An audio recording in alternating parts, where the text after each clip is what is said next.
first, I want to thank, of course, the Latin American and Iberian Institute for this opportunity to present my work, particularly to Marlene Linares for working with me so diligently and smoothly to make this happen.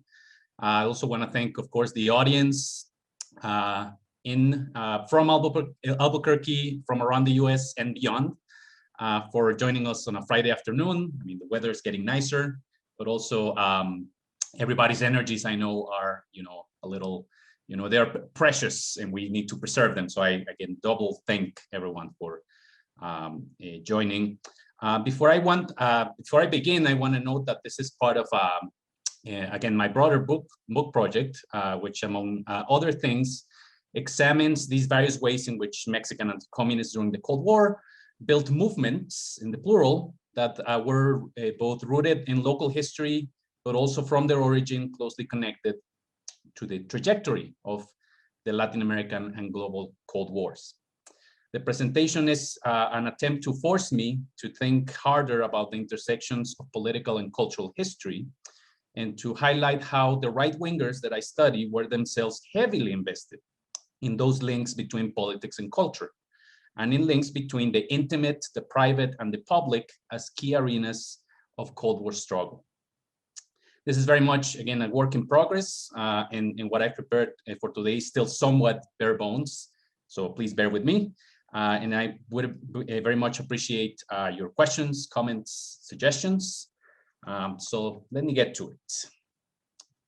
In June of 1961, just a few weeks past the failed invasion to the Bay of Pigs by CIA-sponsored Cuban exiles, Sunday churchgoers in the eastern port of Veracruz, Mexico, were handed pamphlets with a disquieting message. Alerta, Mexicanos. Russian Chinese communism is looming over our dear Mexico. It is already in Cuba. Signed by two members of the Popular Anti-Communist Front of Mexico, the leaflet used long-winded rhetoric to warn about communism as the monster that threatens humankind, a crocodile that cries while engulfing its victims, a haven for treason and crime, and an organism of terror and brute force. You can see it's very clever, right? What do you call that? An acrostic, right? The leaflet campaign also included calls for all Christians to join this crusade and pray for Jesus Christ to save our homeland from communism, and for the Holy Spirit to enlighten and assist our president in preventing our homeland from falling under the yoke of communism.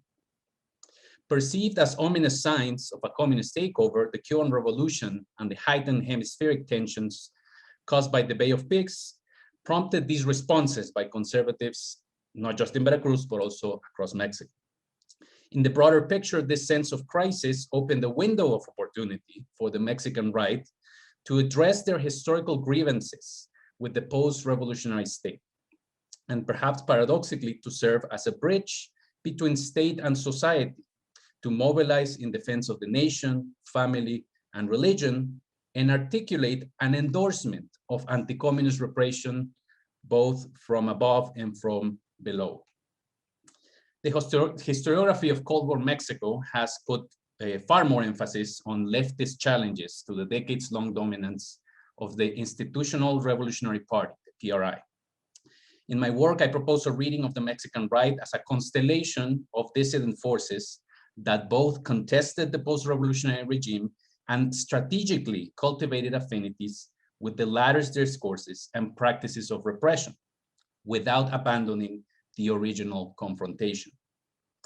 The rhetorical portrayal of communism as a treacherous and absolute evil, prone to violence, crime, and deceit was not new nor alien to the Mexican political imaginary, and hardly simply a unilateral imposition by US Cold Warriors or by unscrupulous and cunning government officials and clerics.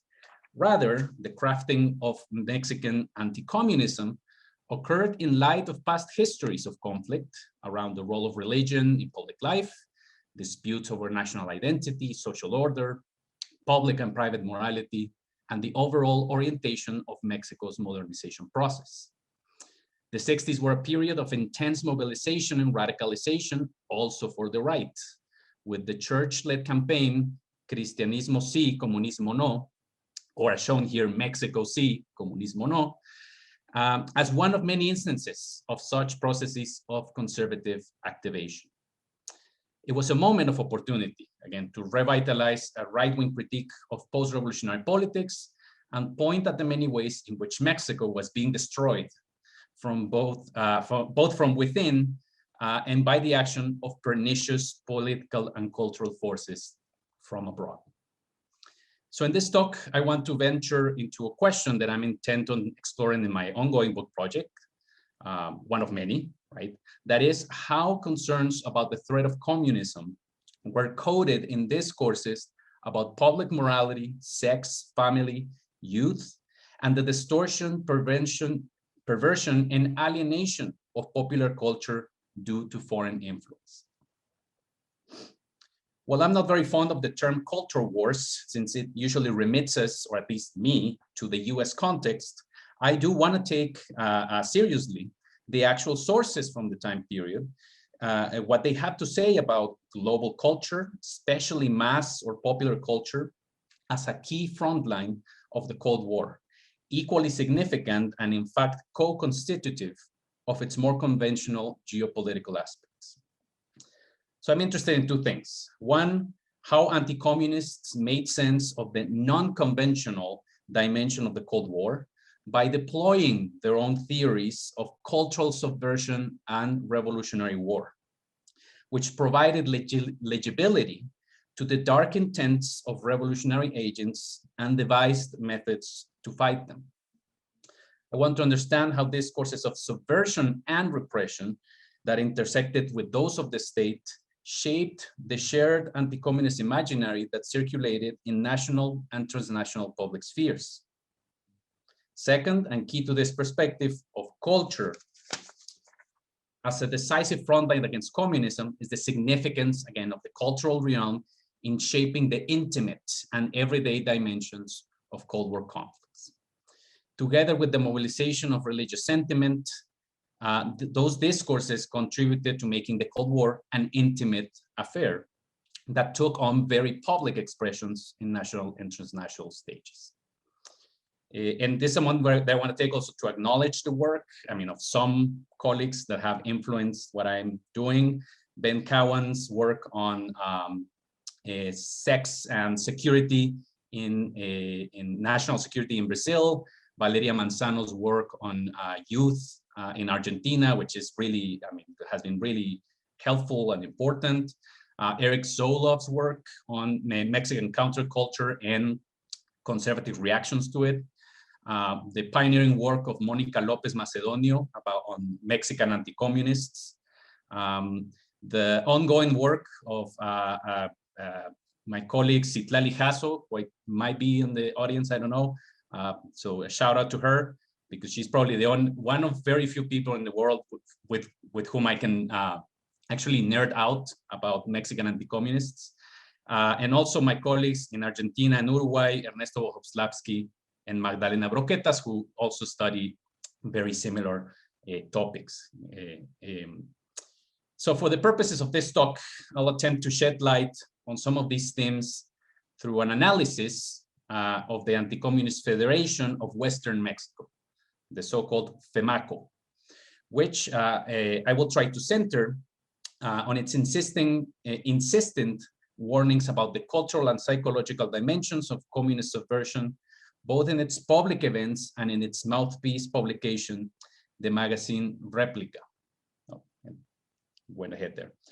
Based in the city of Guadalajara, Replica stands as an example of the anti-communist Catholic rights efforts to reach broader audiences, expand its appeal to international circuits, and cultivate a conservative and anti-communist common sense that stressed both moral panic and the need for mobilization around it. Replica was certainly a propaganda organ, and one that shows the right's multi-pronged response not just to subversion, but also to Mexico's increasing participation in circuits of global popular culture, music, printed press, art, cinema, television, which indeed they saw as complicit in the spread of communism. So what was the Femacco and who was behind it? Femacco was originally a conglomerate of regional anti-communist organizations from Western Mexico, composed for the most part of business leaders, company unions, and a very broad spectrum of right-wing activists that included civic and student organizations and Catholic groups. At the forefront of Femacco were Raimundo Guerrero and Rafael Rodriguez, both professors at the Autonomous University of Guadalajara and members of Los Tecos, a shadowy organization with ties to Guadalajara, to Guadalajara's church, with clerics and businessmen, and that held control of this autonomous University of Guadalajara. Right? UAG, this university was the first private university in the country. It was founded in the 1930s by Catholic students and local businessmen who were rejecting the post-revolutionary state's socialist education programs. Los Tecos operated in a semi-clandestine way with full control of the university and a network of recruitment that targeted mostly high school and university students inside and outside of Guadalajara. Membership to Los Tecos, to this semi-secret society, required a thorough background check, mostly to rule out any traces of Jewish ancestry, and also included a ritual of initiation, which included reciting an oath of secrecy, allegiance to God, and to the Supreme Council of the organization. To be a member of the Supreme Council, you had to undergo further background checks and pass an exam, a sort of a comprehensive or qualifying exam, if you want to call it that, right? For the grad students in the room, that included canonical texts such as Henry Ford's The International Jew, the novels Oro y Cajal by the Argentine fascist writer Hugo Wast, and of course the protocols of the Elders of Zion. Clearly, anti-Semitism occupied a great deal of Femacco's worldview, and I won't get to elaborate much on this today, but it certainly constituted a crucial link to the global radical right and an instrument to denounce the global financial and cultural establishment as part of the Jewish communist conspiracy.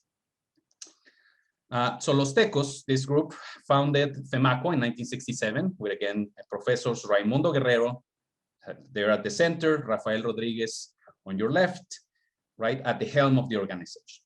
As honorary president, Femacco chose Jorge Prieto Lawrence on your right, the older man in the picture, who was a former revolutionary, but who had been a tireless anti-communist activist since at least the 1940s, and a leader of the pioneering Popular Anti-Communist Front of Mexico, which authored that leaflet that I showed you at the beginning.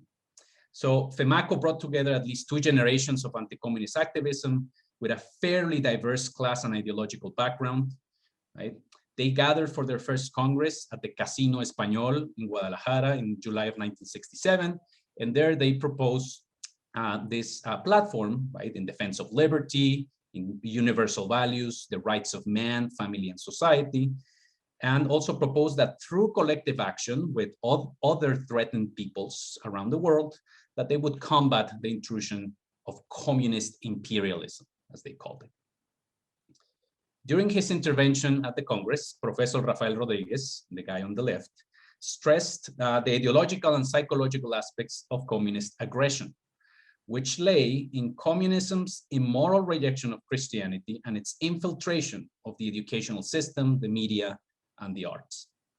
He referred to Marxism-Leninism as a political war machine, whose revolutionary war was carefully prepared and carried out by specialized agents, promoting internal disintegration and preparing the conditions for Bolshevik regimes.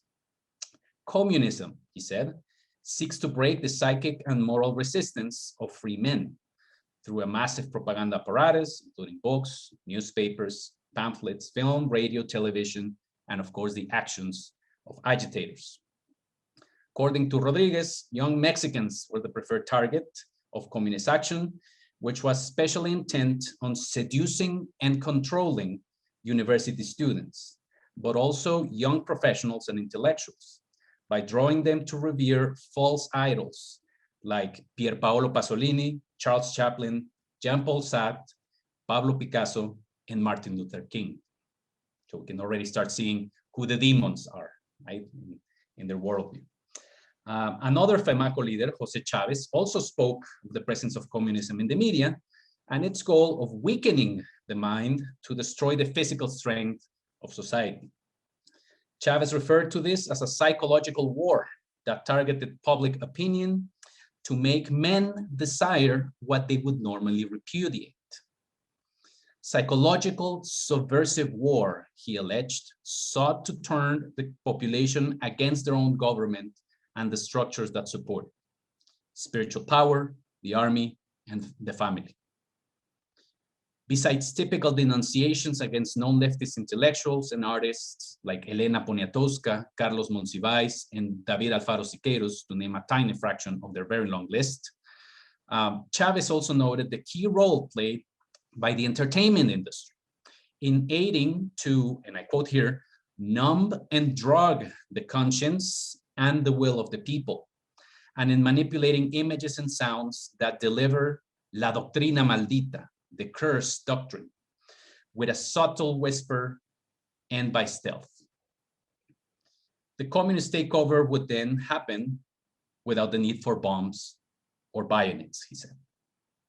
And he concluded, it is for the children that we urge to deepen the study and the combat of communist tactics in the media, for it will be the children who preserve our blood and lineage, our faith, and our love for Mexico.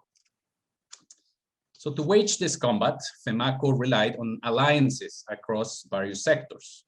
This is attested in the list of attendees and speakers to a quote-unquote Mexicanist Congress in Eastern Mexico, which took place in 1969 in Orizaba, Veracruz. The Congress was sponsored by Cervecería Cuauhtémoc Moctezuma, Mexico's largest brewing company, and took place in the facilities of the Brewing Industry Workers Union. The meeting featured prominent figures of Femacco, like Prieto Lawrence and these two professors from Guadalajara, but also the Bishop of Orizaba, Rafael Álvarez Rúa, who Femacco credited for having actually instigated the event. Alongside appeared the infamous anti-Semitic and pro-Nazi historian Salvador Borrego, the guy on the right, together with the manager of the brewing factory, along with leaders from right-wing think tanks, university students, and strangely, but not really that strange, one Cuban exile, because they were always in the mix, but that's kind of another story that I will also be looking at in the book. So the themes of communism's psychological subversive war also made an appearance in that meeting.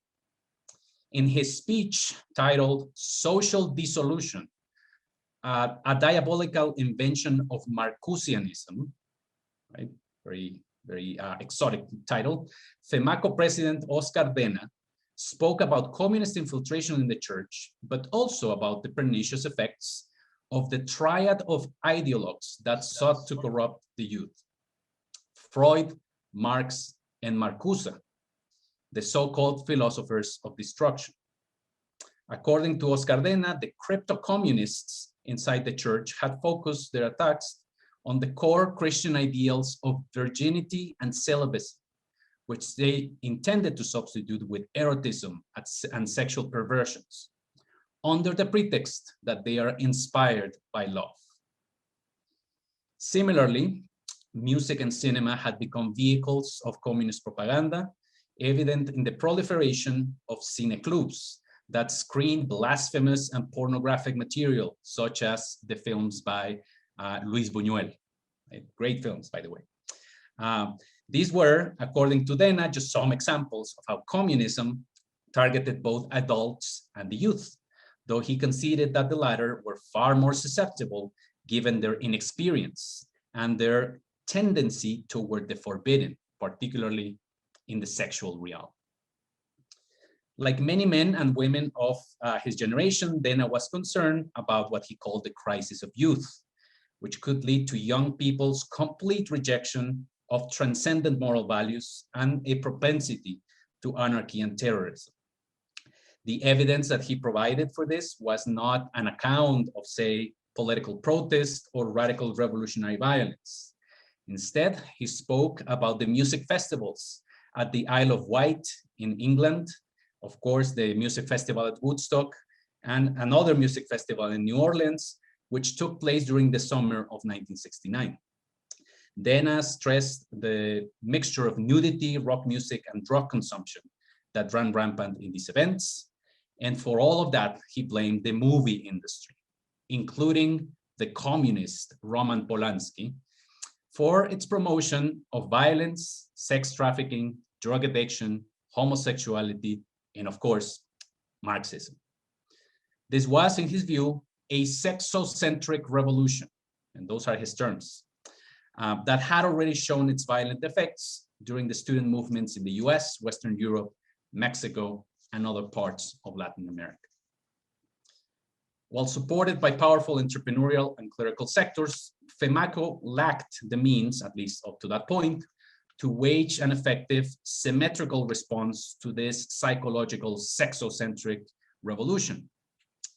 Yet their monthly magazine, Replica, became an important vehicle to cultivate an anti-communist public opinion and, when necessary, endorse state repression against a common enemy, both in Mexico and abroad.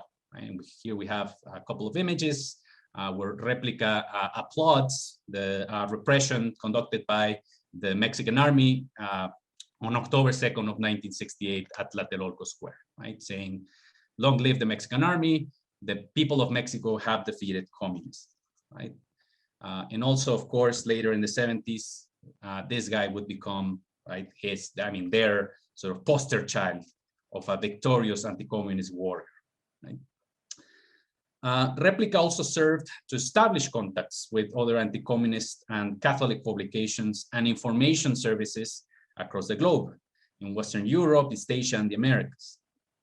Also notable is the fact, and you probably noticed this now, that starting in 1972, Replica had an English language edition, right? This was the result of Femacco hosting in Mexico City the 6th annual conference of the infamous World Anti-Communist League, an event that positioned Femacco as the voice of the Mexican and Latin American anti-communist movement, and that solidified its connections with a burgeoning transnational anti-communist public sphere. Amid its a wide array of anti-communist news, excerpts, opinion pieces, photographs, and cartoons, the collaborators for Replica, who were mostly Mexican, but also increasingly international, insisted on calling attention to the realms of culture, gender relations, and sexuality as crucial Cold War battlefields. And this is a member of the youth section of the World Anti-Communist League, who was also a member of Femacco, actually the nephew of Raimundo Guerrero, one of the leaders of Femacco. Right? So one of the articles that caught my attention and that gave the title to my talk today is the one, this article with the title, Hippies, Sons of Marx and Coca-Cola. Right? So the title and its deployment in a conservative anti-communist magazine is itself a sort of an ironic move, considering that the phrase famously appeared in Jean-Luc Godard's film Masculin Féminin as a mock of the 1968 generation and its seemingly contradictory embrace of revolution, pop culture, and consumerism. Right? So through that image, right, of the sons of Marx and Coca-Cola, or the children of Marx and Coca-Cola, which is actually a better translation, the author of the article, Carlos Jimenez, invoked the conservative outrage caused by the spread of hippismo in Mexico, right, which he deemed as a symptom of Western youth's rejection of any cardinal social values, synthesized, as he put it, by the refusal to work and the refusal to wash themselves.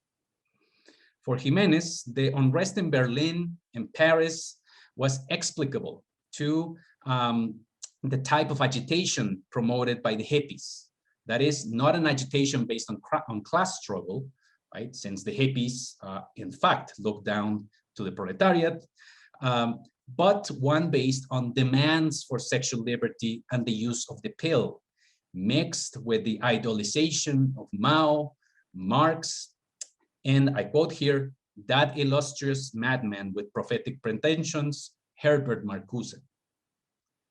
For him, the coexistence of sexual liberation and political radicalism in university campuses was truly an infection, a gangrene of the political religious duality of the hippies. As another Replica contributor claimed, the agitation in Germany, France, Uruguay, and Mexico could not be attributed to a mere generational conflict, but to a perfectly crafted plan to turn universities, and I quote here again, into filthy latrines where the blunder of Marxism is mixed with Freudian depravation and the doctrinal abortions of Jean-Paul Sartre's maniac mentality. With the hippies as a fifth column, the revolutionaries had weaponized the generational struggle between La Chaviza and La Momisa, the youngsters and the old geezers, along with the anti-artistic strumming of electric guitars and the cult of youth expressed in living and dressing against the norm. Replica also took aim at the problem of drug consumption. It's seeking in part to counter accusations by the left that drugs were an instrument of fascism to stifle revolutionary action. From their perspective, drugs were part of the global strategy to pervert and mislead youth and to turn it into cannon fodder for the new left. And that's where this slide actually goes, right? That the headline reads, "The new left with all tricks," right? The new left represented as a kind of blood-sucking vampire, right? The otherwise patriotic and productive youth was being converted into the juvenile class, perverted by the lack of discipline, immorality, religious ignorance, Marxism, drug addiction. All of these necessary steps and almost requisites to belong to the revolutionary vanguard. The attention paid to drug addiction also allowed metaphors with ideological alienation. The use of chemical drugs came hand in hand with the psychological drugs of pornography and Marxism. Accordingly, a person drugged with LSD or Marxism, with heroin or Marcusianism, was ready to blow up a dictatorship and to change structures, that is, to embrace destruction. Once again, university campuses were the sources of this moral corruption and political agitation. They were havens for gangs, pushers, addicts, kidnappers, terrorists, and thieves. Pornography had a similar treatment. It was fundamentally a weapon designed to debase and enslave mainly children and the youth. In a 1973 article, Replica contributor Silviano Hernandez was quite concerned with pornography's acción disolvente. That is, the effects that it could have in dissolving fundamental social bonds, particularly the family unit, given its attack on the moral solidity of the individual. He claimed that fed by negative impulses such as rancor and resentment, pornography accentuates the most revolting and abhorrent aspects of sex, neglecting any notion of refinement and tenderness. To satisfy his distorted sexuality, the pornography addict eventually recurred to homosexuality, drugs, alcohol, and sadomasochism, and ultimately to skepticism, cynicism, and hatred. Pornography thus provided the raw material to create guerrilleros, which coupled with the dissolution of the family, enabled the destructive work of communism. And we can see in these cartoons, for instance, a rather common coupling of guerrilleros, right, in this case, revolutionary guerrilleros, as sexual deviants, right? On the left, an effeminate Che Guevara writing in his diary about his meeting with a very manly general. And in the other cartoon, a behind the curtains dialogue between a guerrilla commander or of a guerrilla commander insinuating himself to a fellow compañero under the pretext of free love. So this marriage of pornography and politics is what these conservative critics found most disturbing.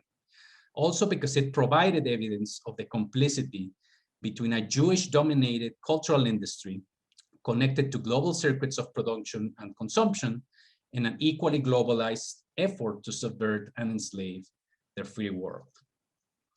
In the last example that I want to share with you today is this very interesting article that centers on women's magazines as vehicles of the same forces of cultural, moral, and political subversion.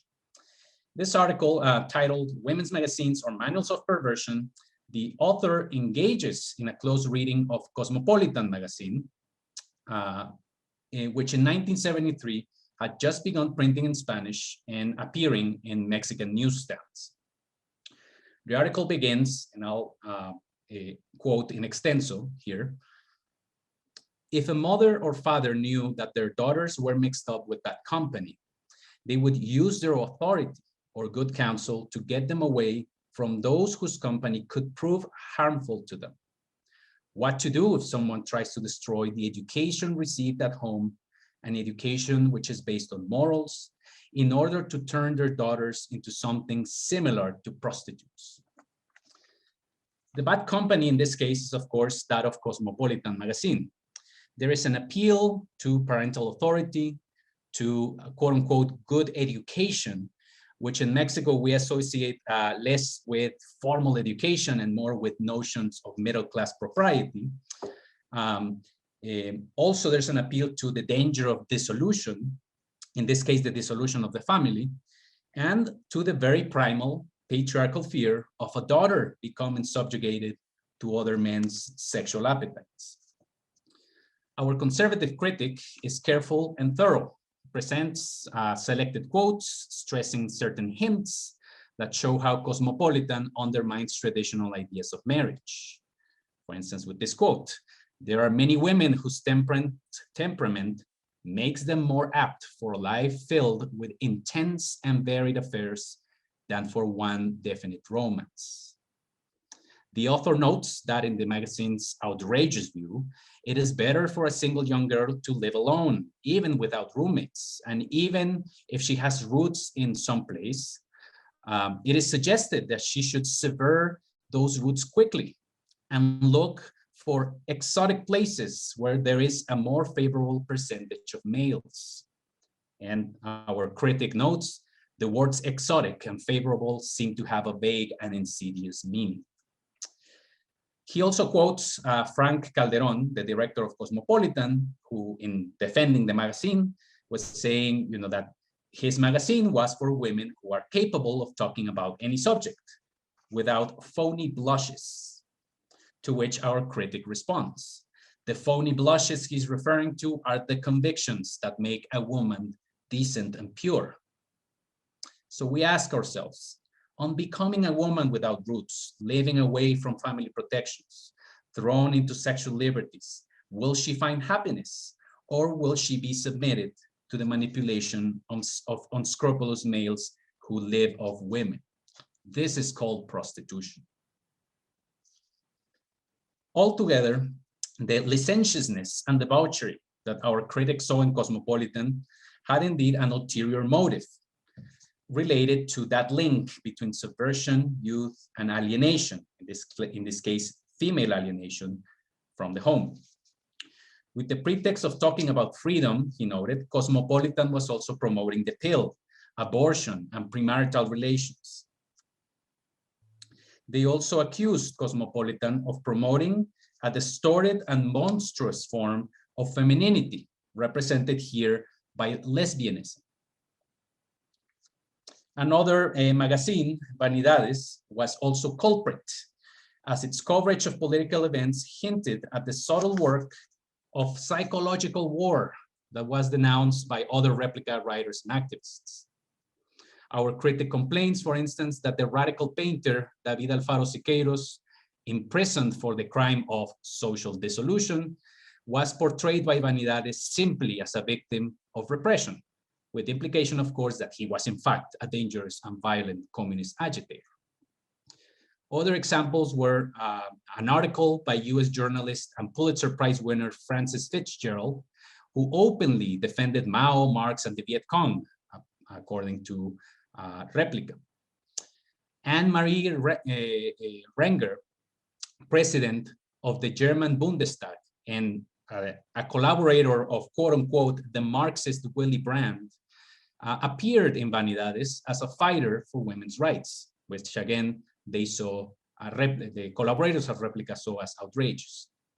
So altogether, both Cosmopolitan and Vanidades, these two magazines, offered what this writer called doses of two ingredients that together are explosive: sex and politics.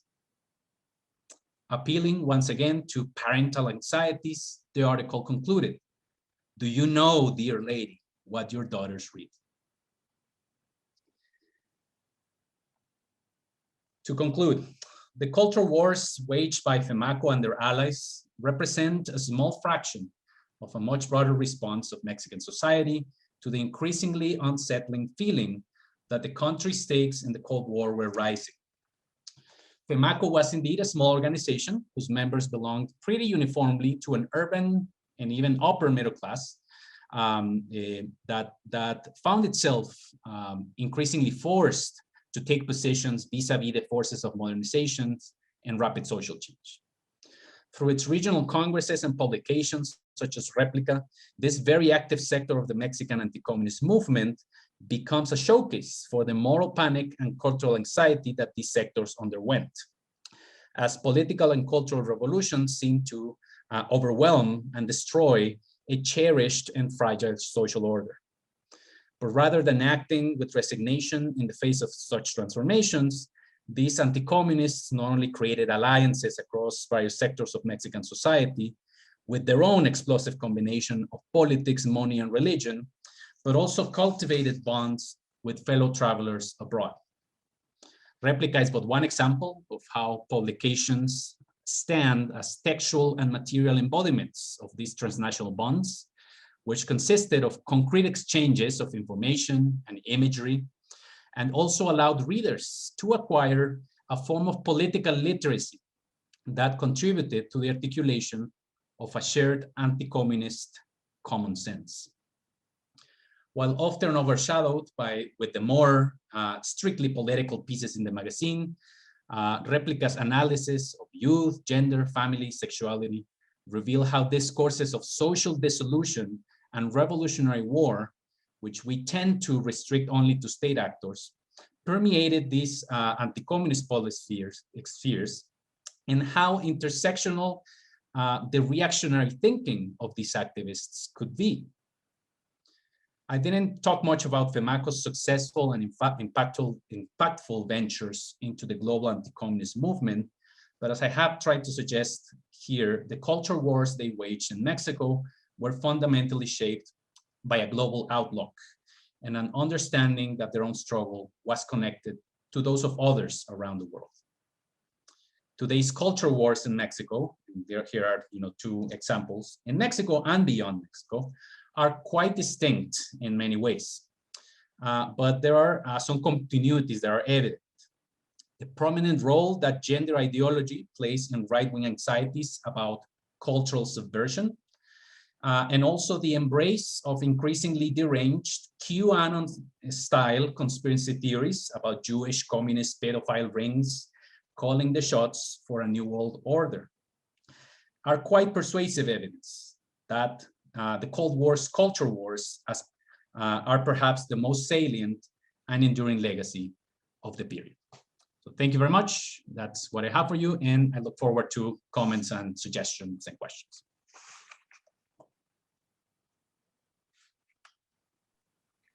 Thanks so much, Luis. Yes, so now we'll open it up to questions. If you'd like to ask your question directly, please just go ahead and raise your hand, or I already see a couple, or you can put them in the chat and then I'll read them off. And it looks like, David, you're the first one on my list. Thank you, Marlene, and thank you, Dr. Herrán Avila. We appreciate this interesting discussion of a part of Mexico's history, which seems to be having an echo in American history right now. So there's a lot of relevance. I guess my question would be, how influential were these movements within Mexico's broader right wing? Did they play a significant role with the church? Did the business community take them seriously? Were their writings read by a lot of people? How would you evaluate their influence over Mexico's other right-wing institutions at that time? It's a really good question, and then one that I grapple a lot with, particularly because as I spoke about this, for instance, this organization Femacco, it would seem that they are sort of relatively small organizations, restricted to, to maybe business elites, some clerics, and maybe some, conservative university authorities, no? But the reality, and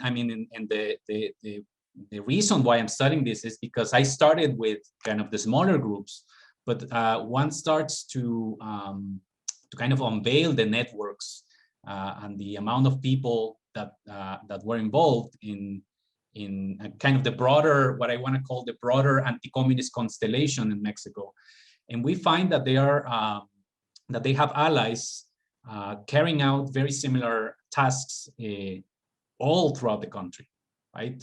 Central Mexico, Southern Mexico, Northern Mexico, and also very importantly, that they have people inside the government, inside the PRI regime, kind of just as insiders, right? As kind of contacts. And we know that some people from Femacco, for instance, used to hold meetings, not very frequent, but periodic meetings with people from the Ministry of Interior, because they had an inside man in the Ministry of Interior, right? So, there's kind of this question of whether this was a kind of whether these organizations had a kind of mass impact. To some extent, yes, because their message and their literature, sometimes their pamphlets were distributed, and their message was amplified by the church, right? As I was saying in that introductory anecdote, no, pamphlets being distributed to churchgoers on Sunday Mass, right? But it's kind of still a question I'm trying to see how I can give a kind of an accurate account of how widespread these networks were. But I'm pretty confident that they were powerful. And if one looks at the composition of the Mexican conservative movements today, there are a lot of people that were involved back then and whose descendants are now part of these movements, no? Both in the church, but also in, again, the business sector, and in political parties, et cetera, et cetera. So I don't know if that sort of gives you a rough idea of what I'm trying to do here. But thank you for your question, David. No, thank you. That's very helpful.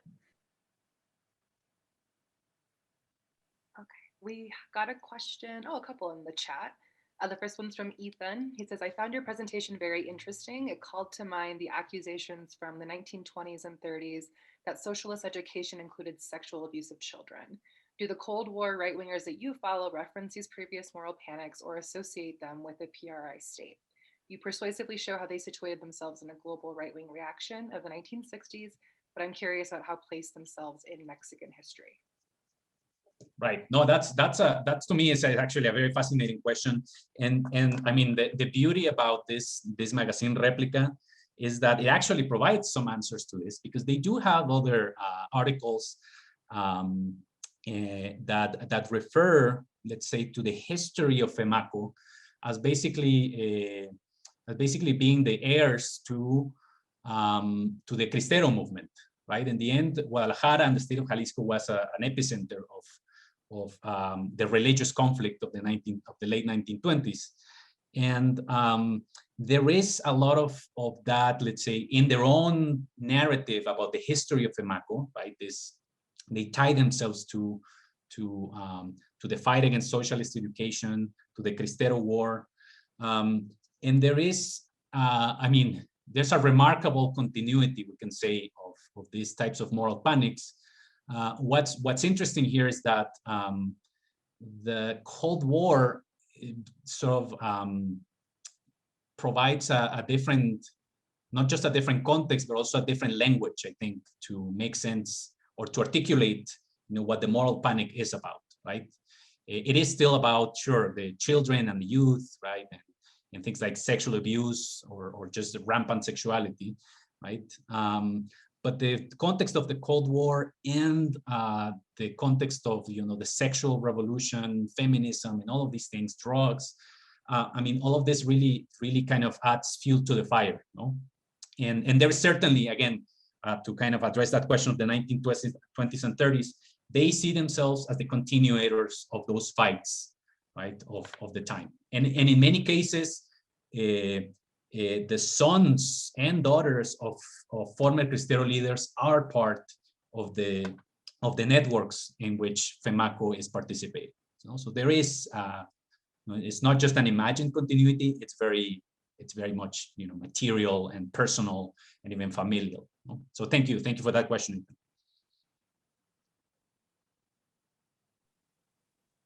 Okay, so we have another question from Jean. This was a very interesting talk and I learned a lot. Can you say a little more about what was new in the diagnosis that these right-wing activists offered of the cultural threats they believed Mexico faced? In the US and French contexts with which I'm more familiar, conservative Catholics offered a very similar diagnosis. Mm-hmm. I imagine Mexican Catholics did the same as well in earlier decades. Right, no, great question. No, and that's also something that I have struggled with, because sometimes it gets a little repetitive, or very repetitive. No, particularly if one is familiar with other Latin American and global contexts, it seems that they're basically saying the same things, right? But what's interesting to me, it's not so much the question of novelty, but how these discourses really do travel through different means. In this case, I mean, Replica had all of these connections to Catholic news services and also with right-wing news agencies from Europe, right? So there's a kind of interesting circulation of, again, texts and images of for instance, collaborations, right? I have found that they publish, for instance, articles from Italian neo-fascists or from American Catholic clerics, right? So so strictly speaking, it's not new. What's new, at least, or fascinating and important to study, at least for me, is how we tend to think about the Mexican right wing, broadly speaking, as kind of shaped only by local history and by that history of the religious conflict. And what we see is that that was not the case. That again, as I said, from the origin, even that religious conflict of the 1920s had a very important transnational component, and that these right-wingers in the 60s are very much looking not just at Mexico, but thinking about the world, right? They have a global perspective.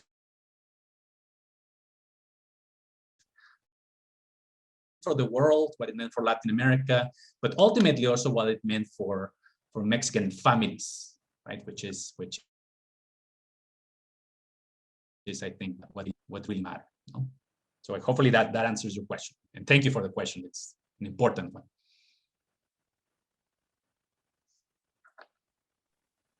I lost track of who raised their hand first, but I think Mario Santiago, if you want to ask your question. Sí, hola, la voy a hacer en español. Hola, Luis, mucho Adelante. gusto, ¿Qué tal? felicidades. Gracias por venir.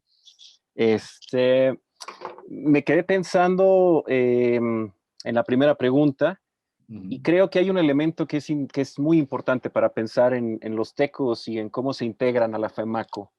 o más bien cómo aportan a estas redes internacionales. Y es que en 1964 se separan de una buena parte de la Iglesia Católica porque declaran que el Papa es un judío infiltrado, ¿no? Por el Concilio Vaticano II. Y entonces una buena parte de la Iglesia le cierra las puertas. Y me parece que a partir de entonces y a lo largo de los 70 les cuesta mucho trabajo, ¿no? Expandirse en México. Y entonces encuentran justamente en otros países a nivel internacional, encuentran aliados, ¿no? Esto también explicaría por qué tardan mucho en tener eco, en tener base social en México, ¿no? Es decir, se reduce su base social en México, en los años 80 están aislados, justo porque la iglesia los bloquea en cierta forma, pero después va cambiando, vaya, hasta llegan a tener un equipo de fútbol, ¿no? Que es campeón, que se llama Los Tecos, ¿no? Un poco en esta imagen de limpiarse la cara. Entonces me parece que esa parte es importante porque, vaya, lo platicábamos en un foro con gente en Argentina, ¿no? Parecería que esto los empuja a nivel internacional. No sé si decirlo así, pues, pero que les abre más la opción en el extranjero, ¿no? Muchas felicidades y gracias por tu trabajo. No, gracias por venir, Mario, y por la pregunta, bueno, por el comentario, ¿no? Y tienes toda la razón. Hay una pregunta, digamos, entre el círculo relativamente reducido de gente que estudiamos los tecos, que por supuesto estás tú también, esa pregunta de, bueno, ¿por qué no toma vuelo el movimiento teco como tal, ¿no? O el movimiento anticomunista como movimiento de masas, o simplemente esta expansión de bases, ¿no? Y creo que tienes mucha razón, ¿no? El sedevacantismo, las acusaciones contra el Papa reducen su capacidad para atraer más bases católicas, pero la paradoja es esa, que son exitosísimos a nivel internacional. Es el movimiento anticomunista más exitoso en la historia de México. O sea, y eso me parece muy llamativo, ¿no? Es realmente único, y digo, creo que es la razón por la cual estamos estudiando el movimiento, ¿no? Pero de nuevo, gracias por el comentario, Mario.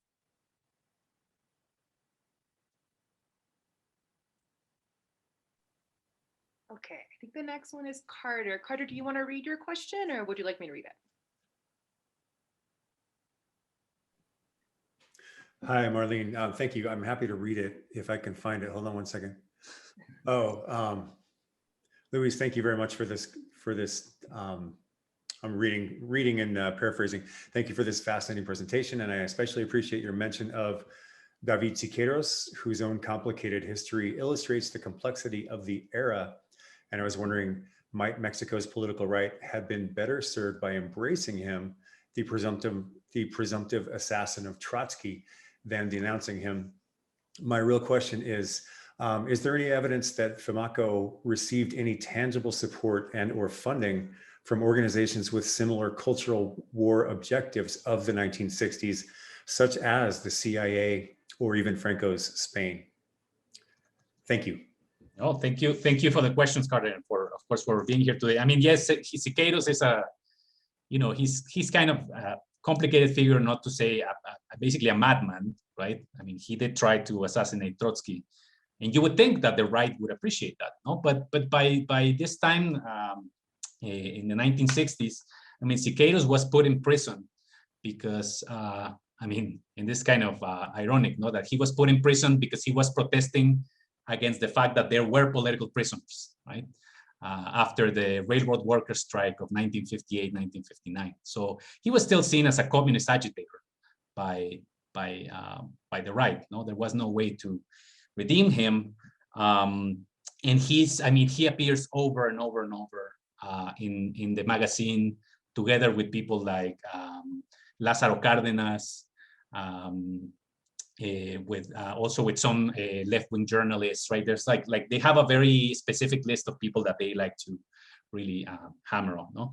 With regards to funding for Femacco and for kind of the broader organization, yes, there are, I mean, and this is a part that's kind of hard to research, but there's documentation that I have found about not necessarily the CIA, although the CIA was probably involved, right? But the US State Department, the US Embassy, there were some moments of communication with the people at the university, the Autonomous University of Guadalajara. They did receive funds in precisely that early part of the 1960s, where they're still kind of not, their movement is not kind of taking off. And this we know because some rival organizations that are also right-wing Catholics actually denounced that and documented these connections, right? So, and with regards to Franco Spain, I'm not sure. I haven't really looked at that aspect. I know that, again, that the connections with the United States are more prominent. In fact, the School of Medicine at the University of Guadalajara, the Autonomous University, it has had historically a lot of American students. So there's kind of this rumor, right? That many of those students were in fact CIA agents, but of course that just feeds kind of into the conspiracy theories about the right wing. No? So, but thank you for the question, and I will definitely make a note about the Franco-Spain connections, because they must be there. Thank you. Thank you. Looks like Aymara Flores, you have your hand raised. Yes, thank you very much. Thank you very much, Luis, for sharing with us this work of you. And I was thinking also, like the first, like let me see who was Ethan, who refers to the socialist education, and I was thinking on the reflection that you made, or you mentioned it, on as how these Femacco organizations perceive and construct the school, the campus university, as a threatening space, not only for the minds, like in the socialist education, the anti-communism discourse set, but in the bodies too. And I was thinking, and that was a kind of discourse that the Unión Nacional de Padres de Familia had during the 30s against the socialist education. And I wonder if this Femacco organization is related, or have you traced the links with the national, La Unión Nacional, and in nowadays, the parental PIN, it's the national, es la Unión Nacional de Padres de Familia. Right. Thank you very much. No, thank you, and good to see you, Aymara. Thank you for coming. I mean, this is a really good question. I mean, the idea of kind of the threat that is also to the bodies and to, it's not just youth and the children and the students, but it's also this danger to their physical and moral integrity, right? That with all of this, the drugs and sex and Marxism and Marcusianism that runs rampant in the universities. No? I mean, that's a very important aspect of it. The ties between Femacco and kind of the contiguous sort of organizations with the parents associations is very important. And in fact, that's what I've seen in other events by Femacco, is that you do have representatives from the Unión Nacional just, you know, making an appearance, particularly in Guadalajara. I think Guadalajara is the place where they were able to sometimes set aside some conflicts that they had, for instance, around, you know, Femacco's attacks against the Pope, right? Which was, you know, they attacked the Pope for being a Jew and all this stuff.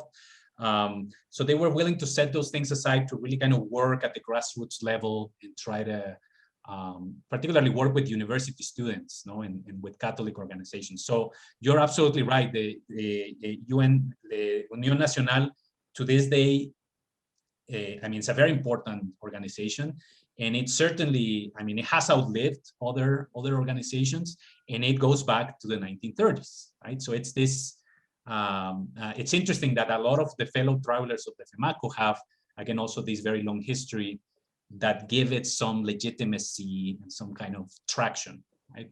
But yeah, I mean, I'm also making a note of looking more at those links. So thank you very thank much. you, Amara. Okay, it looks like I missed a question earlier. Nicolas asked, do you think that the Cold War shaped a new right-wing narrative? Yeah, that's a loaded one. Yes, I mean, to put it simply, and new in the sense that it's both new and old, right? It's kind of an update. I mean, Mexico has that you know, peculiar experience of the not just of the revolution, but also the peculiar experience of the Cristero War, right? That was really important and left a really long legacy in the country. In some sense, a lot of the cultural battles of these culture wars, as many of the questions have suggested, are not necessarily new for the Cold War period. But what's new, it's kind of the actors, right? Whether real or imagined, kind of the demons, the bad guys who show up in these stories and in these narratives that right-wingers are creating, right? Certainly, I mean, someone like, you know, the communist Roman Polanski, right? That's certainly a novelty, right? Kind of that familiarity with something like the American film industry. And again, that connection or that relevance that global mass culture has for the discourse of the right to contest, right, what they see as communism. Back in the 20s and 30s, there is of course also, you know, concerns about culture, right? But and for instance, there's in the 1930s a kind of link to, for instance, what's happening in Spain, right? As a kind of fellow travelers fighting the same enemy. But I think just the 60s and particularly the Cold War, but particularly in the 60s, really amplify and make it just easier to enrich right-wing narratives with global events and incorporate sort of these global narratives, right, about what's happening in Berlin, what's happening in Paris, and as I said in the presentation, also letting the readers or allowing the readers to have build a kind of political literacy about what's happening in the world, right, through those accounts of you know, communist terror and communist agitation. But this is also a very it's perhaps one of the questions that's at the center of my book project. No, to what extent, you know, the Cold War sets the stage for something new for the right. And I do study some groups that I would actually label as kind of new right. Just as there is a new left, right, all throughout the world, there is a new right that is forming in different parts of the world and also in Mexico, right? Particularly neo-fascist groups, but that's kind of matter for a separate talk maybe. So, but thank you for the question. Thank you, Luis. Looks like Camilo Lan Montaño has a question. Hey, Camilo, how are you? Good. How are you? It's nice to see you again. I keep. Look what I have here. That's great. I keep crashing your presentation. Oh, sorry. that's great. That's great. I was curious about, and you might have touched a bit on this, so I apologize if you did mention it, but I'm curious about how these right-wing groups are crafting like their own like national narrative and history, especially if they're using like these both of these foreign threats, right? Communism and hippism or hippismo on the side. Mm-hmm. And organizations like Femacco that are very close to university and educational centers, right? So, and it's also in this like larger context where there's a broad spectrum of national identity, like formations and positions, right? You have indigenismo and also mestizaje and even extreme mestizaje, like people Jose Vasconcelos. So how are these folks like framing their like Mexicanness, right? Mexican national identity? Right. No, that's a great question, and also something that I'm paying a lot of attention to, because there is definitely a sort of how should we call it? Sort of a kind of an alternate proposition, right? Like they do have a very specific notion of Mexican national identity. Of course, Catholicism is kind of the core of it, right? And not just any Catholicism, but a sort of a politicized and even combative Catholicism, right? There's this phrase that they embrace that it's not necessarily only, let's say, from these groups, but that circulates in other parts of Latin America, which is this idea of the Christian duty of the struggle, right? That to be a Catholic is also to struggle against the forces of evil, and not just spiritually, but physically and out there, even out there in the streets, right? We can say. So that's one part, right? Kind of the Catholic part, the combative Catholicism. In terms of, for instance, their positioning toward things like mestizaje and indigenismo, they completely loathe indigenismo, right? And this is also part of a right-wing tradition in Mexico that very early on, from the late 1920s, at least, they were saying, we are not, to hell with this stuff about mestizaje, to hell with this stuff about indigenismo. The best indigenismo is hispanismo. That's what they said. And that's a phrase by Alfonso Junco, who is a kind of a right-wing intellectual from Nuevo León. And it's also a phrase that José Vasconcelos himself embraced later in his life in the early 1950s. That's what he actually said. The theorist, right, of mestizaje, completely, rejecting indigenismo basically as a myth, right, and as a kind of and also a kind of a communist socialist sort of ruse, no? So I mean, they have a very specific notion of national identity, and that's something that they put forward all the time, and that actually that's what allows them, I would say, I mean, in contrast to Mario's comment about how they were sort of unable to really expand their base, there's still kind of a traction that Femacco and other groups in the anti-communist constellation had in proposing this alternative conservative nationalism that, again, it's there today, very much alive and moving, and it's not going anywhere, right? But thank you for the question, Camille. I really appreciate it. Oh, thank you. Okay, I see Nathan has put quite a dense question in the chat. Nathan, would you like to ask it, or would you like me to read it for you? I can read it. I couldn't put it any better than the way I've phrased it. I personally have to write things out in order to put things articulately.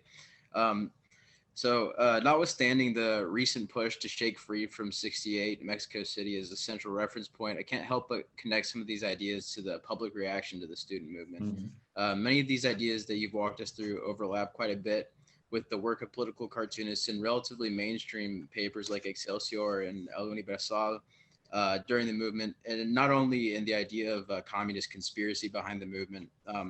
And I've taken two examples which have to do with work, because I want to ask you if you think values relating to hard work have much to do with this. Like, for example, Carrillo presented the student strike, as like a way of students to just dodge studying. And Marino juxtaposed students chanting Prensa Vendida with two newspaper hawkers who are children who represent like hardworking, diligent youths who are like, and they're also innocent. They're just innocently saying like, yeah, it's our job to sell it. So do you think like hard work and ideas about work have much to do with this broader like way of thinking? Right. No, I mean, great question, and really good point about the, let's say, the mainstreaming of some of these conservative reactions. No, I mean, this is something that I didn't mention in the talk, but we can talk about Replica as a kind of relatively niche publication that maybe didn't reach, a really mass audience, but a lot of its critiques and a lot of the tropes that they use were actually part of mainstream, for instance, newspapers and even radio, right? And I mean, the work, for instance, of Eric Solov has shown some of these reactions to 68 both in the sense of the student movement, but also to youth counterculture. So that's, I mean, the fact that there is a mainstream kill is super important to me, because then we can stop understanding them as being kind of isolated crazies, right? And really, again, participating in these broader conversations, of what Jaime Pensado has called the conservative body politic of Mexico. And in relation to work, it is one of the main, or one very important idea that they emphasize, how, the productive young person is productive because he or she works, right? And is a respectable member of society because of work. So certainly there is a fundamental defiance that the hippies, for instance, or even the student activists are making in, staging strikes, right? The refusal to work, or simply the hippies with their attitudes of, rejecting, normal kind of social expectations, where precisely work, that's kind of just so lame, right? Why would I work? No. So this is the conservatives really take on this as a form of attack to these both, again, the hippies and the student activists, which they see basically as the same. They don't make a lot of distinctions between the hippie that's drugged up, right, like just lying on a corner, and the activist that's kind of shouting in the streets and throwing stones and things like that. They're kind of just two faces of the same thing. No? But thank you for the really good question. I appreciate it.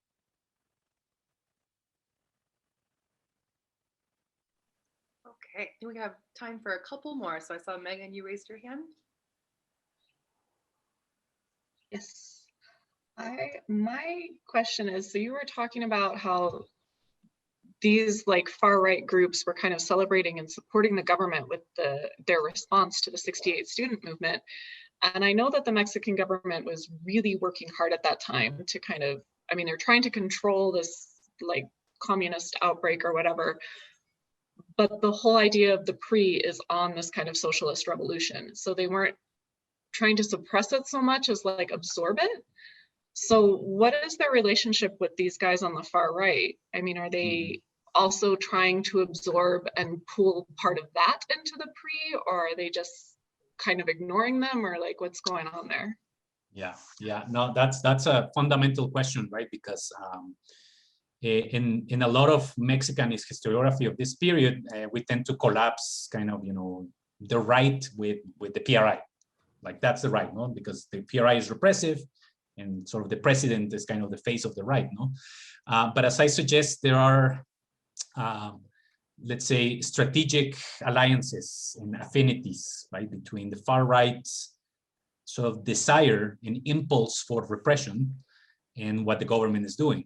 That period of the late 60s is a period in which the PRI, as you know, sort of left, kind of set aside or tried to bracket the sort of socialist revolutionary legacy of its own history, and focus a little bit more on the idea of nationalism, right? And on the idea that, if anything, yes, we have had our revolution, but that's past. Like we don't need another one, right?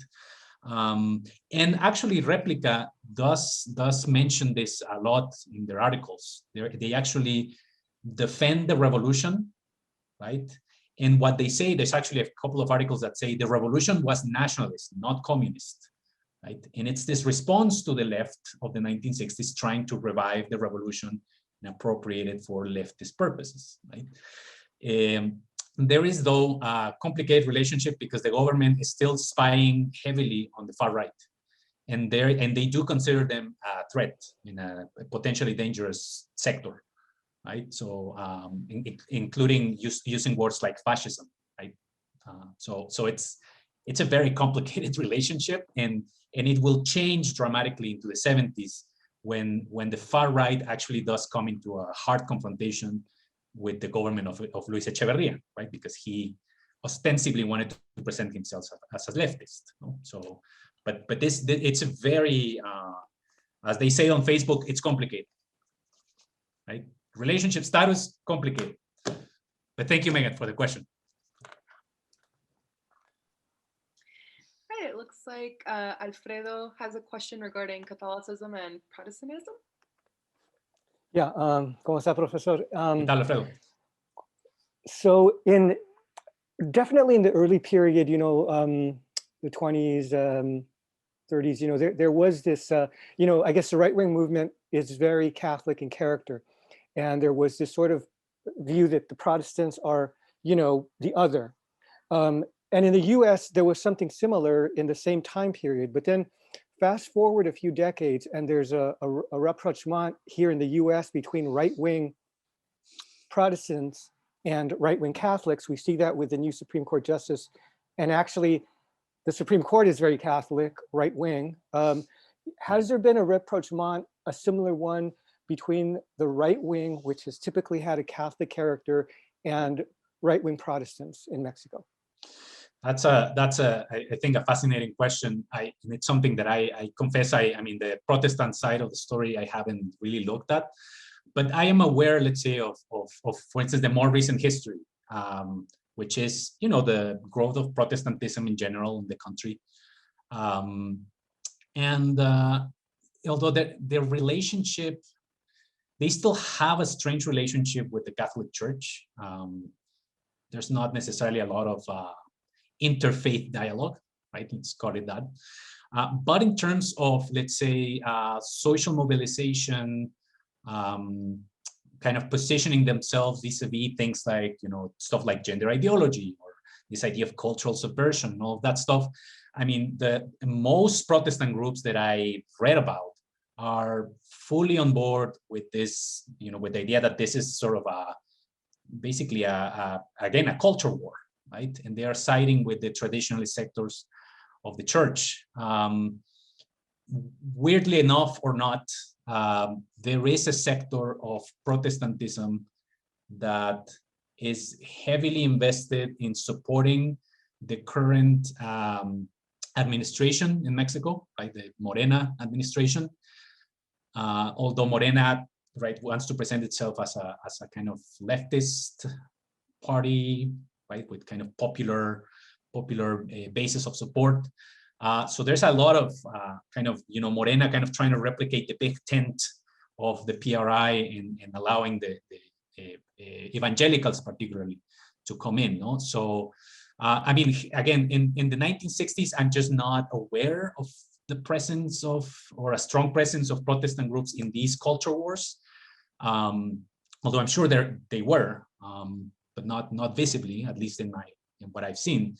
But today it's a completely different picture, and that's part of, you know, what has definitely changed. You know, that this is not just let's say a culture war for the Catholic right, but it's for the religious right more broadly, and even for others that might be religious but don't necessarily present that as their main form of identification, when they're out in the streets protesting against, I don't know, communism again, right?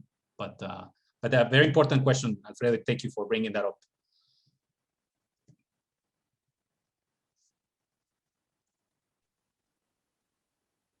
Camilo, do you have another question, or is your hand just still raised? Oh, okay. Sorry, it's still raised. I apologize. No worries at all. Any other questions? We have a few more minutes. Can I ask a silly question? Sure. There's a serious one in the chat. Where can I get one of those like effeminate Che pictures? Because those are hilarious. I know. I'll send it to you, mate. I know. It's one of my favorite artifacts of kind of right-wing, you know, homophobic humor. Like, it's just it's such a great condensation of I'm gonna keep that with the Che Jesus, because that's another really good exactly. one. That's a really, yes, definitely. It goes to the collection. So there is a question in the chat. I think I can read it. What was the Mexican right-wing reaction to the growing theology of liberation? They were, of course, particularly these guys in Guadalajara and at Femacco, it's one of their main enemies. And in fact, it occupies a lot of their time and a lot of their ink in their magazine, because they see the growth of just progressive Catholicism, not even liberation theology, but just progressivism, as they called it, as, you know, just basically a Trojan horse for communism in the church and in broader sectors of Mexican society outside the church. No? So it's a visceral reaction that they have against the theology of liberation. And what's interesting is that for them, it's a kind of self-fulfilling prophecy, right? They've been warning, right? They say, we Catholics, we've been warning about the threats that the church will be infiltrated by communism, right? And this is it has a longer history.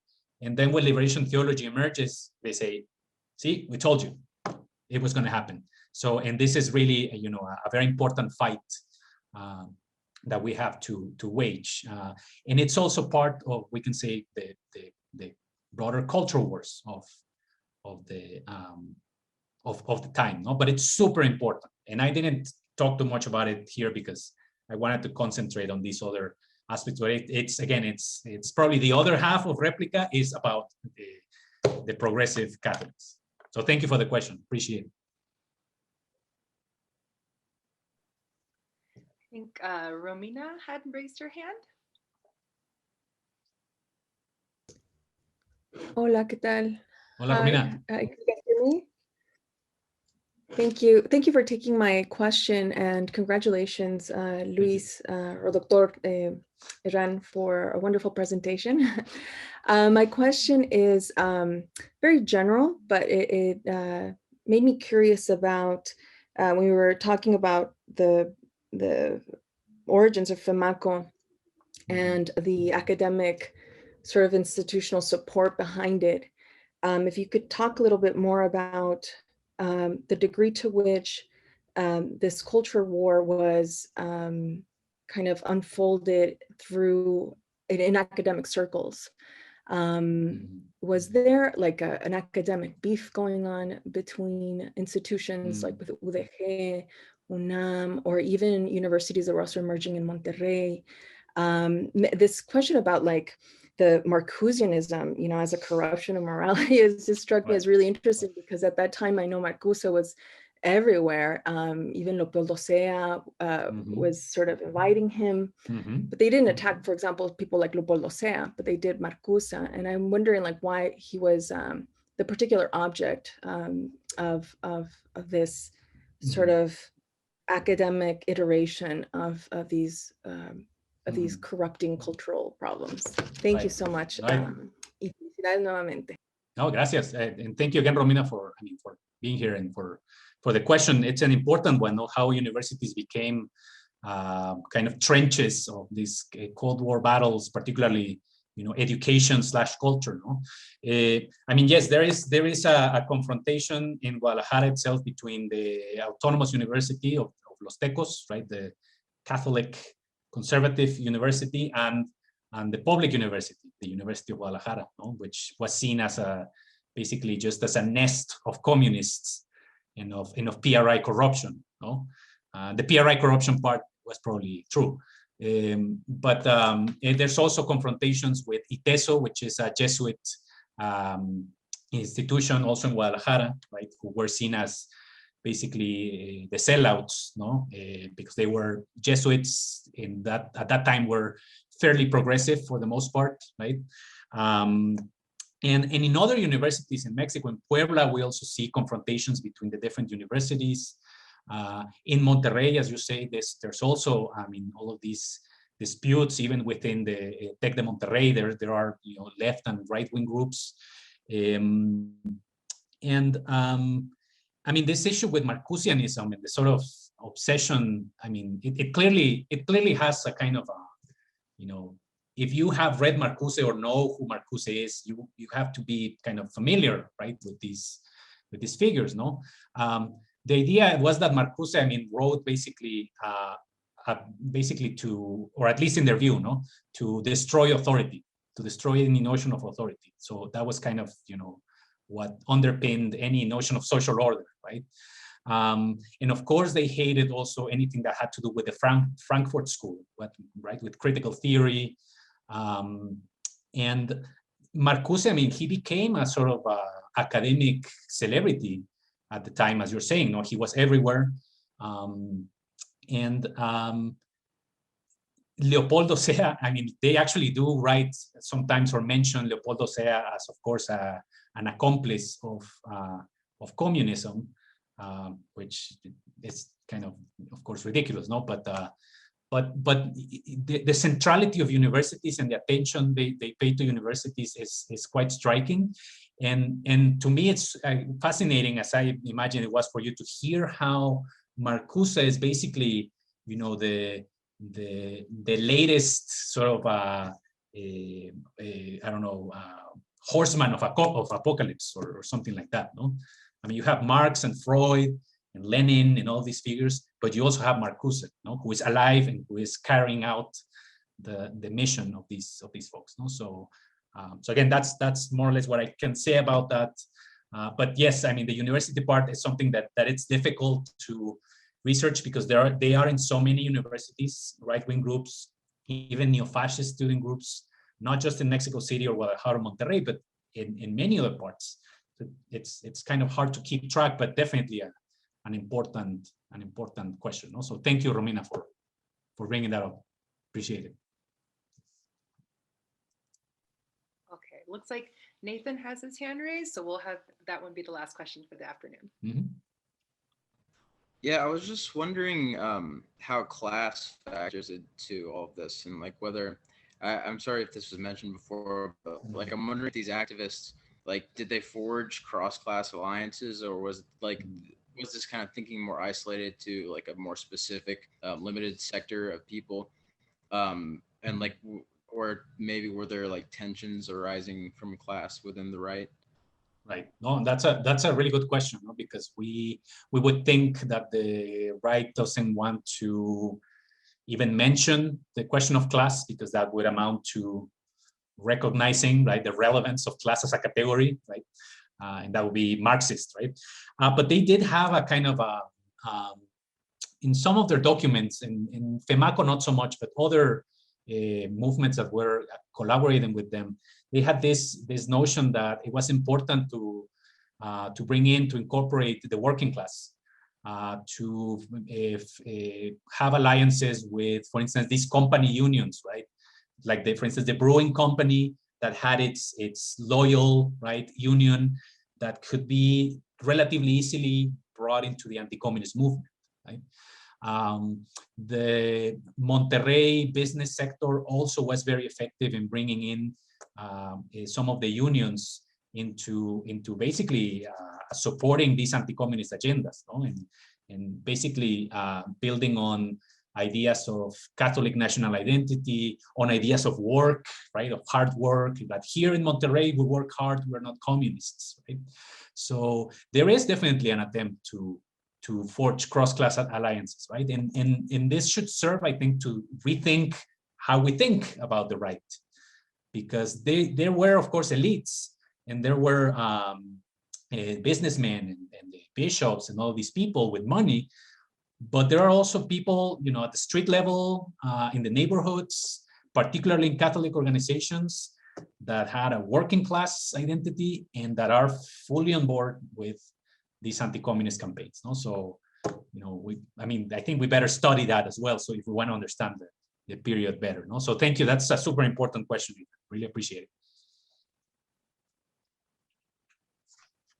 Okay, well, muchísimas gracias, doctor, on this wonderful presentation as always, and thank you everyone for joining us before you start your weekend, and I hope you all have great weekends. The presentation will be recorded and it'll be listed on the LAII YouTube channel in a couple of weeks.